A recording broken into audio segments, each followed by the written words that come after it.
Luck does not exist. The only thing that exists is the grind. Working at your craft day in and day out. Individuals that are successful, some people say that they got lucky. Quote unquote lucky. Nah. They are the ones who worked on their craft and every second for them counted. They worked on their craft for a year, 5 years, 10 years, 15, 30 years before they got where they got. So what you're making, if you're saying that other individuals that are successful got lucky, you're making an excuse. That's an excuse that you're giving yourself for you not being at where you want to be at. That's on you. That's on you. You're the one who set your alarm and didn't get up when it went off. You're the one who pressed the snooze button. You're the person who skipped that rep, who skipped that practice, who skipped going to the gym, who ate ice cream instead of eating the kale that you set aside for yourself to eat for that day. You're the one who missed out on opportunities because you wanted to sleep in for the weekend instead of getting up when everyone else is asleep. Instead of going to the gym when everyone else is comfortable. You're the one who got comfortable. That's on you. That's on nobody else. That's on you. So if you come at me with excuses, reasons, or explanations, shut up! Because I don't want to hear your excuses, reasons, and explanations for why you're not where you're supposed to be when you're the one who makes the decisions. When you're the one who controls every single second how you spend your day, that's you. So don't come at me with excuses, reasons, or explanations. I don't want to hear those. What I do want to hear is what you're going to do to change yourself.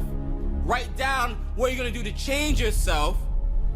And go out and actually change yourself. Go out and actually push yourself beyond those limits.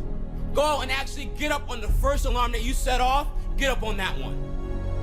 When you get tired in the gym, push yourself through that extra rep. Fail and push yourself through that. What you actually need to go ahead and do, check this out. What you actually need to go ahead and do is you need to go ahead and delete your cable. How about that? How about you delete your cable? Delete your Netflix, your HBO. Delete your cable. Take that $150 that you're spending every month on crap that you're watching. Listen, TV does not help you grow. The shows that you watch, Empire, all that stuff, that does not help you grow. That wastes your time. Take that time, energy, and money that you're spending watching TV, and how about you take that and put that towards your goal? Put that towards where you're trying to go.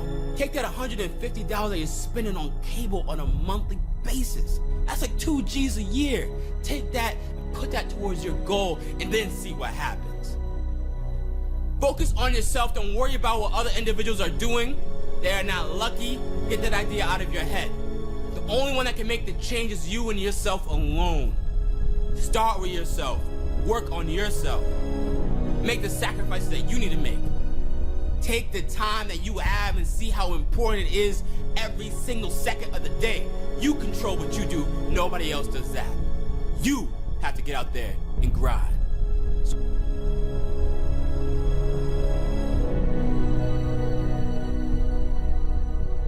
I feel like anybody can do anything they set their mind to. But it depends on how bad you want it, and I wanted to do it. You know, at this stage of my life, I don't feel like there's too much that I can't do. I don't mean to sound cocky or nothing, but if I really want to do it, I don't give up that easy.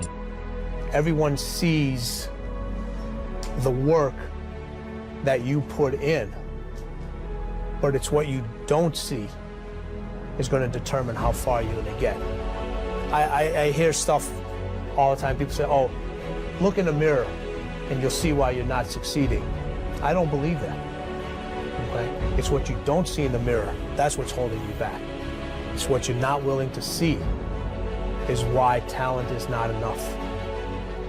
And when you finally see it and accept it and decide to work on it, then you can take that next level. Just show up and be your best. And that opportunity doesn't come that often. Everyone's like, oh, Greg, you're lucky you got the cover. You got this, Greg, you're lucky. Everything you do is luck. Bullshit. Because before it was luck, it was a belief. And every day with no one watching at 5 in the morning, by myself, I trained it because I believed in it. Then I mastered it. No, I remastered it in hopes that one day my trained ability collided with an opportunity to show it off. That's what luck is. That's what success is. With talent has to come preparation, has to come action, has to come development of being able to take those talents, take those skills, continue to develop them, continue to sharpen them physically, continue to sharpen them mentally, because at some point your physical talent is going to diminish as a professional athlete. That's just a fact. Okay? But what keeps that competitive edge, what keeps you on top, is the ability to think and prepare mentally over and over and over again. In your work, there is a change that can happen. Think about it for a moment. Have you checked out? Or are you close? Are you on autopilot one day after the next, only doing enough to get by? If so, know that a change can happen. You just need a reason. There's a fundamental change that occurs when you take control of your work. You give yourself the permission to start solving your own problems. You start to be in control of your own path. I can remember that moment for myself.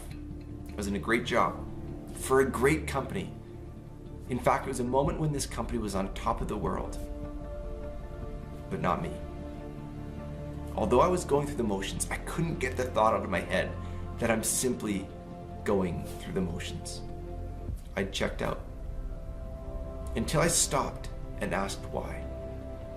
Why, when I was just a few years into my work, was I already starting to feel lost? Why did I feel like I was stuck? It's because I didn't have a reason to feel unstuck. And I mean that. I literally did not have a reason. I was checked out because I hadn't determined what was deserving of my greater energy and effort. I was waiting for someone to give me that answer. I was ready for something different. I just didn't know where and when it would come. I'd fallen into the trap. My job had been given to me and could be taken away. So I felt like I was not in control. I hadn't determined my role. I hadn't set my targets. I didn't pay myself. The situation seemed clear. I'm not the captain of this ship, so I should wait for better orders.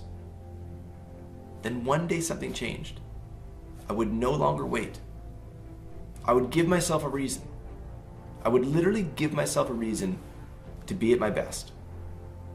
So I started declaring my life's work, which all of a sudden seemed so much bigger than the tasks of my job. I decided I would do the job I was given, but I would also do the work I had chosen. Every day I would do both. My work started to be about helping people improve their lives. I could do it from anywhere. The job was simply a platform. I could make somebody smile. I could help somebody get back on track. And as a result, I could get myself back on track as well. I had a reason, and that reason has not gone away. Those reasons don't slow your work. They build it. The same is possible for you. If you're going through the motions at work, if you yet to tap into the energy you know you have, give yourself a reason, something you control. Declare your work. It becomes something that no one can give to you or take away. Start to own your path to a better tomorrow. What is it that gets you up in the morning and gets you excited? What do you want to do as a kid? How would you really go and make an impact on the world? For me, the world's biggest problems are the world's biggest business opportunities. Want to become a billionaire and help a billion people. There is nothing we cannot do. It's really a matter of setting a focused goal, because we have a target, you'll miss it every time. Picking a target and then picking the steps along the way and realizing that all the resources, all the capital, all the expertise is there. But ultimately, it's only going to be tapped if that target is in your heart and your soul. I think the challenge is a lot of people don't know what their vision is. They don't know exactly what they want. They think they know, but they haven't really written it down. They haven't told the world, or at least their close network of friends. They're just like, well, I'm supposed to have a good job, I'm supposed to be doing something inspiring, but they're not specifically saying it and specifically being intentional about it. Ultimately, the thing that stops you is your mindset. Either you don't want to take the risk, you don't believe you truly can. And then the option there is to take it incrementally, take a first step.